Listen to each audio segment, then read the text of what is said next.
The notification popped up on my phone at 2:47 a.m. while I was reviewing quarterly reports in my home office. Facebook had tagged me in Jessica's latest social media masterpiece. A candid photo she'd taken of me waiting at the bus stop outside Mom's house after Sunday dinner, looking tired in my work clothes with my laptop bag slung over my shoulder. Some people take buses their whole lives. The caption read in Jessica's characteristic tone of fake concern mixed with genuine condescension. My sister Sarah is 34 and still riding public transportation everywhere. Maybe it's time to accept your financial reality instead of pretending you're building something big. #real talk, #family love, #grow up. I stared at the screen for a long moment, taking in the carefully crafted cruelty of the post. Jessica had waited until after midnight to publish it, ensuring maximum visibility during the late-night social media scroll hours. She'd chosen the most unflattering angle possible, me hunched slightly forward under the weight of my laptop bag, squinting against the streetlight, looking every inch the defeated office worker she believed me to be. Within 6 hours, the post had 847 likes and 156 comments. I scrolled through them while sipping my morning coffee, each response more predictable than the last. So sad when people can't face reality. At least she's environmentally conscious. Some people just aren't meant for success. Jessica, you're so right to call this out. Someone needs to tell her the truth. This is what happens when you don't have realistic goals. Bus people stay bus people. That's just life. The cruelty was breathtaking in its casual efficiency. Dozens of people who'd never met me, didn't know my circumstances, and had no understanding of my life were enthusiastically agreeing that I was a failure who needed to accept reality. Jessica had weaponized social media to create a public humiliation that would follow me indefinitely, archived in the permanent record of the internet. My phone buzzed with text messages from various family members who'd seen the post. Cousin Mark had sent a laughing emoji followed by, "Harsh but fair, but someone needed to say it."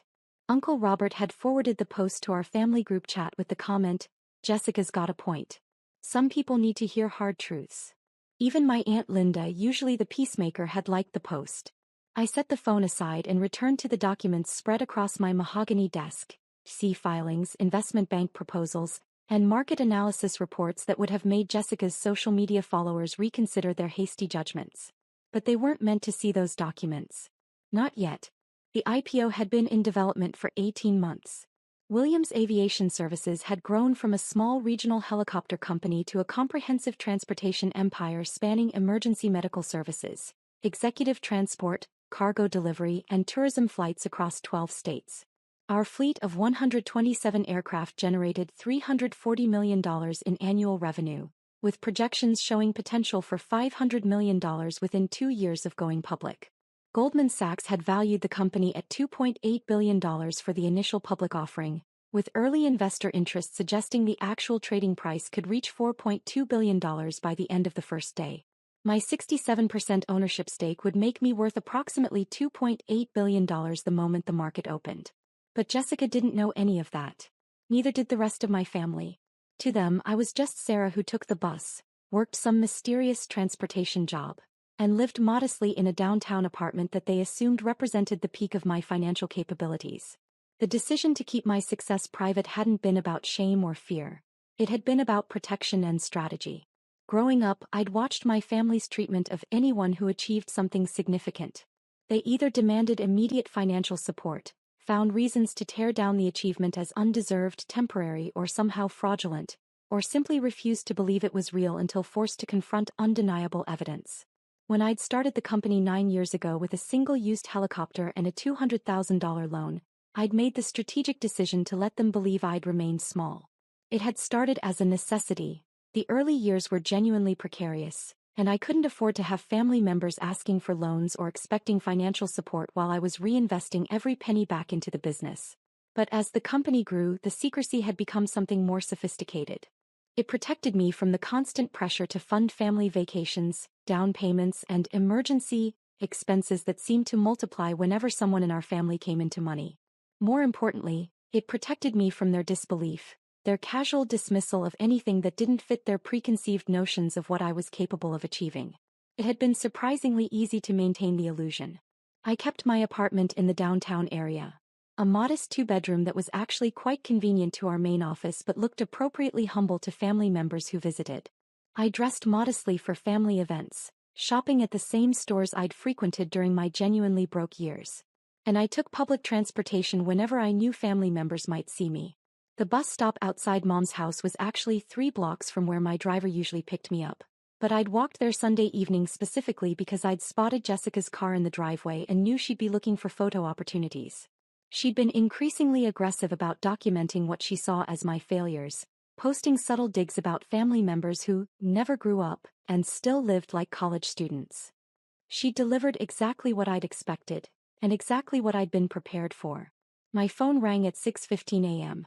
Jessica herself, probably calling to gloat about her viral success.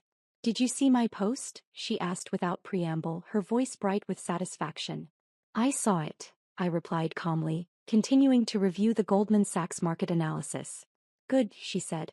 "I know it seems harsh, but someone needed to say it.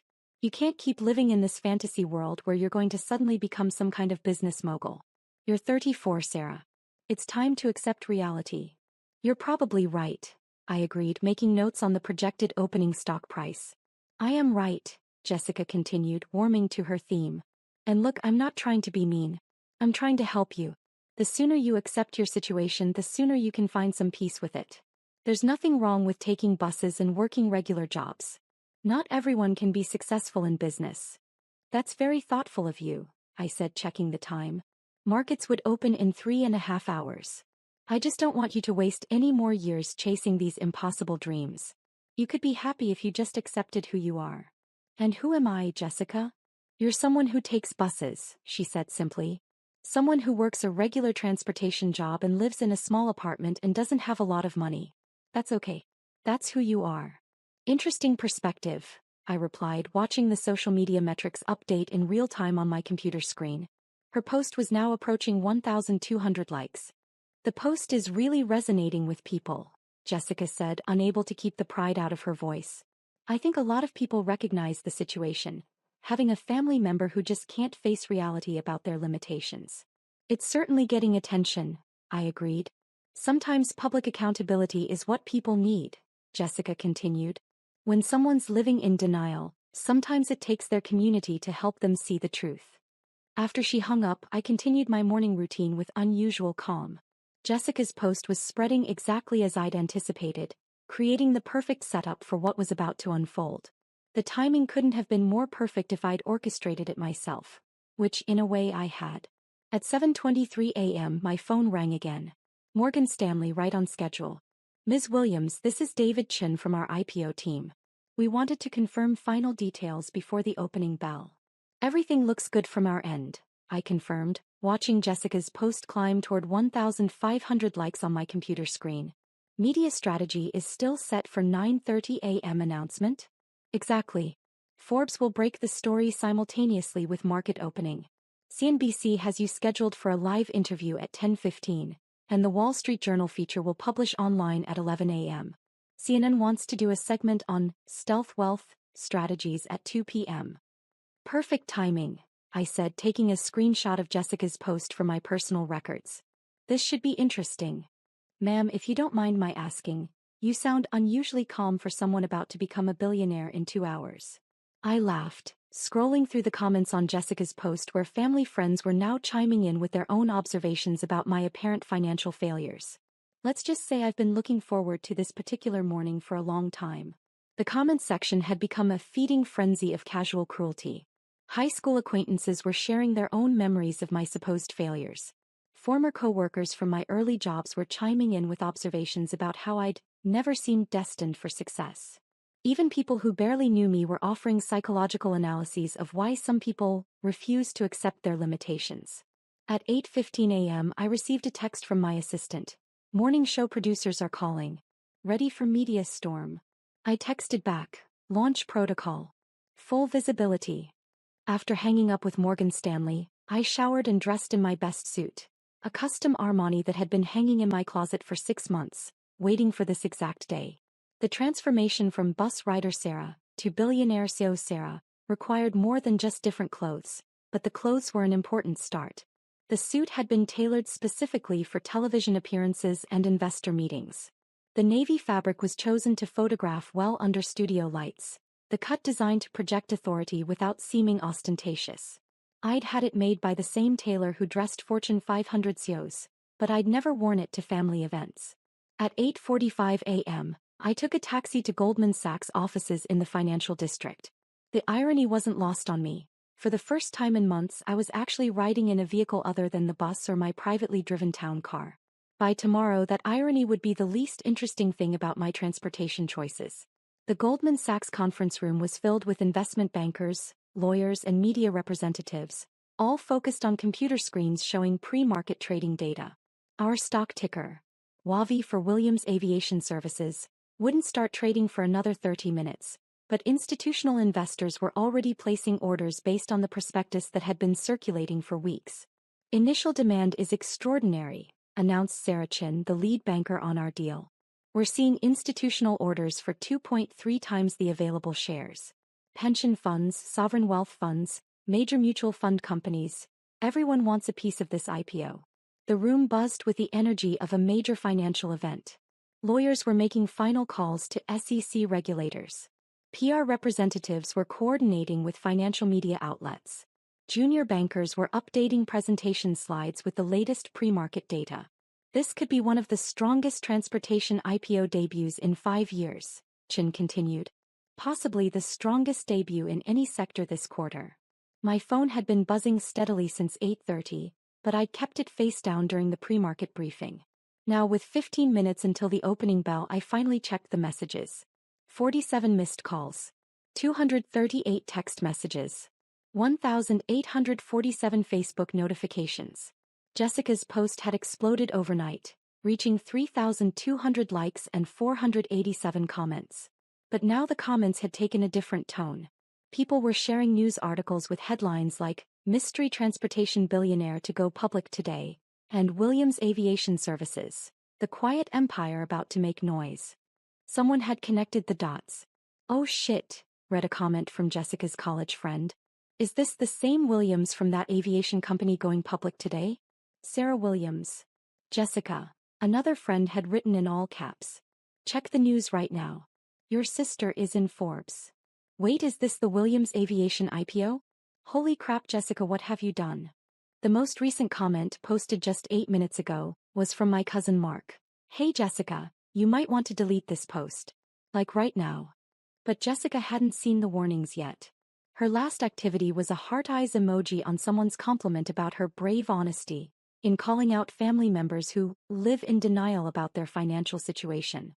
At 9:25 a.m., every phone in the Goldman Sachs conference room started buzzing simultaneously. The major financial news outlets were preparing their coordinated announcement, synchronized with the market opening. At 9:29 a.m., Forbes published their article online, 1 minute ahead of schedule. Transport Empire IPO creates billionaire. Williams Aviation Services goes public, founder stake worth $2.8 billion. The article included a professional headshot I'd taken 3 months ago, showing me in a navy blazer standing in front of one of our newest helicopters. The caption read, "Sarah Williams, 34, founded Williams Aviation Services in 2015 with a single helicopter and a vision for comprehensive transportation solutions. Today's IPO values her company at $2.8 billion, making Williams one of the youngest female billionaires in the transportation sector." The article detailed our company's growth from a single aircraft startup to a multi-state operation serving hospitals, corporations, government agencies, and private clients. It highlighted our safety record, our innovative use of technology in helicopter dispatch and maintenance, and our expansion into new markets including urban air mobility and cargo delivery services. Williams has maintained an unusually low profile for a CEO of her stature, the Forbes reporter had written. She lives modestly, uses public transportation, and has avoided the typical trappings of executive wealth. "I've always believed that how you build something is more important than how you display it," Williams told Forbes in an exclusive interview last week. My personal phone was now ringing continuously. I switched it to silent and handed it to my assistant, who'd flown in from our Chicago headquarters specifically to handle the media chaos. At 9:30 a.m. exactly, WAVI began trading on the Nasdaq. The opening price was $47 per share, 23% above our initial pricing of $38. Within the first 5 minutes, it had climbed to $52. By 9:45, we were at $58 per share, making the company worth $4.1 billion and my personal stake worth approximately $2.7 billion. Congratulations, Sarachan said, shaking my hand as applause filled the conference room. You're officially a billionaire. The words felt surreal even though I'd been expecting them for months. All the planning, all the careful secrecy, all the family bus rides and modest apartments had led to this moment. Sitting in a Manhattan conference room watching my net worth multiply by the minute on financial news networks. CNBC was running a continuous ticker showing Huawei's price progression. Bloomberg had interrupted their regular programming for a special report on the stealth billionaire. The Wall Street Journal had published their feature story with the headline, "The CEO Who Took the Bus, Williams Aviation's Unlikely Success Story." My assistant approached with my phone, her eyes wide. "Ms. Williams, you have 847 missed calls in the past 30 minutes. Your sister Jessica has called 23 times in the last 10 minutes alone. Should I start returning them?" "Just family calls for now," I said, accepting the phone. "Everyone else can go through our media relations team." The first call I returned was to Mom, who answered before the first ring finished. "Sarah." Her voice was high and strained, bordering on hysteria. "Sarah, is this real? Are you really the person in these news articles? Are you really worth billions of dollars?" "It's real, Mom," I confirmed, watching Huawei climb to $61 per share on the conference room monitors. "I'm sorry I didn't tell you sooner. I needed to keep it quiet until the IPO was finalized."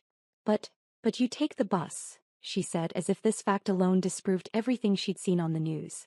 "You live in that little apartment. You wear regular clothes. You said you worked in transportation dispatch." "I do work in transportation," I said gently. "I own the transportation company. And I take the bus because it's environmentally responsible and gives me time to work during my commute. The apartment is downtown because it's convenient to our main office." "Your main office," she repeated faintly. "You have a main office." "We have offices in 12 cities, I explained. "The headquarters is in Chicago, but I spend most of my time at the regional office here in town." There was a long silence before she spoke again. "Jessica's post," she said finally, her voice breaking. "Oh honey, Jessica's post. Everyone's seen it. Everyone knows what she said about you." "I saw it," I assured her. "Don't worry about Jessica. We'll work everything out." "She's been getting calls all morning," Mom continued. "Reporters, friends, people from high school, college roommates. Everyone wants to know about her sister, the billionaire. She's not taking it well." I could imagine. Jessica's entire identity was built around being the successful sister, the one with the nice car and the designer clothes and the social media-worthy lifestyle. She'd spent years positioning herself as the family success story while treating me as a cautionary tale. Having that narrative collapse publicly, through her own social media post, would be particularly devastating. "Is she okay?" I asked, surprising myself with genuine concern. "She locked herself in her bedroom," Mom said. "David's trying to get her to come out, but she won't even answer the door. She keeps saying she's ruined everything, that everyone thinks she's an idiot, that she's destroyed your relationship forever." My assistant tapped my shoulder and pointed to the monitors. Huawei had hit $64 per share. The company was now worth $4.5 billion. My personal stake had crossed $3 billion. "Mom, I need to handle some business calls, but I'll be over tonight after the markets close. We'll figure this out as a family." "Hey honey." "And Sarah, I'm proud of you. I don't understand how you did this, how you kept it secret, how you built something so big without any of us knowing. But I'm proud of you." The next 4 hours were a blur of interviews, conference calls, and congratulations from investors and industry peers. CNBC wanted to understand my stealth wealth strategy and why I'd chosen to live so modestly while building a billion-dollar empire. The Wall Street Journal was fascinated by the quiet billionaire who rode the bus to family dinners. Bloomberg wanted to discuss the future of regional aviation services and urban air mobility. "You've created something unprecedented," the Bloomberg anchor told me during a live interview. "Not just the business success, but this approach to wealth that seems almost anti-materialistic. You're worth over $3 billion, but you still take public transportation. Can you explain that choice?" "Wealth isn't about what you display," I replied. "It's about what you build and how you impact people's lives. Our helicopters save lives through emergency medical transport. Our aircraft connect remote communities to essential services. That's more meaningful to me than owning expensive cars." But surely there's some personal satisfaction in financial success? The satisfaction comes from solving problems and creating value, I said. The money is just a way to keep score and fund the next phase of growth. Through it all, my phone kept buzzing with messages from family members, high school friends, and people I hadn't spoken to in years. Everyone wanted to understand how the bus rider had built a multi-billion-dollar empire without anyone noticing. The messages from extended family were particularly revealing. Uncle Robert, who'd enthusiastically shared Jessica's post that morning, sent a long text about how he'd always believed in my potential. Cousin Mark, who'd called Jessica's post harsh but fair, now wanted to discuss investment opportunities. Aunt Linda, who'd liked the original post, was now asking about job opportunities at my company. But the message I was most interested in came at 2:17 p.m. from Jessica herself. Sarah, I'm sorry. I didn't know. I feel like such an idiot. Can you ever forgive me? I've ruined everything. I'm so ashamed. I stared at the message for a long time, thinking about the years of family gatherings where Jessica had made similar comments, the assumptions and dismissals and casual cruelties that she treated as harmless family banter. The bus stop photo wasn't an aberration. It was the culmination of a pattern that had been building for years. But it was also my sister texting from her locked bedroom, probably crying and definitely humiliated by the viral nature of her mistake. And despite everything, despite years of dismissive comments and public embarrassment, she was still family. I typed back, nothing to forgive. Family dinner Sunday? I'll take the bus. Her response came immediately, I'll pick you up. In whatever car you want me to buy you. Please. I'll do anything to make this right. I actually laughed out loud in the middle of the Goldman Sachs conference room while billion-dollar deals were being discussed around me. I like the bus, I typed back. But maybe we can talk about getting you a helicopter license. I might need a family member who understands the aviation business. Are you serious? Came her immediate reply. Dead serious. Williams Aviation could use someone with your social media skills. Turns out you're very good at getting people's attention. Wavi closed its first day of trading at $67 per share, making Williams Aviation Services worth $4.7 billion and my personal stake worth $3.1 billion. The financial news networks called it one of the most successful transportation IPO debuts in market history. The evening news coverage was extraordinary.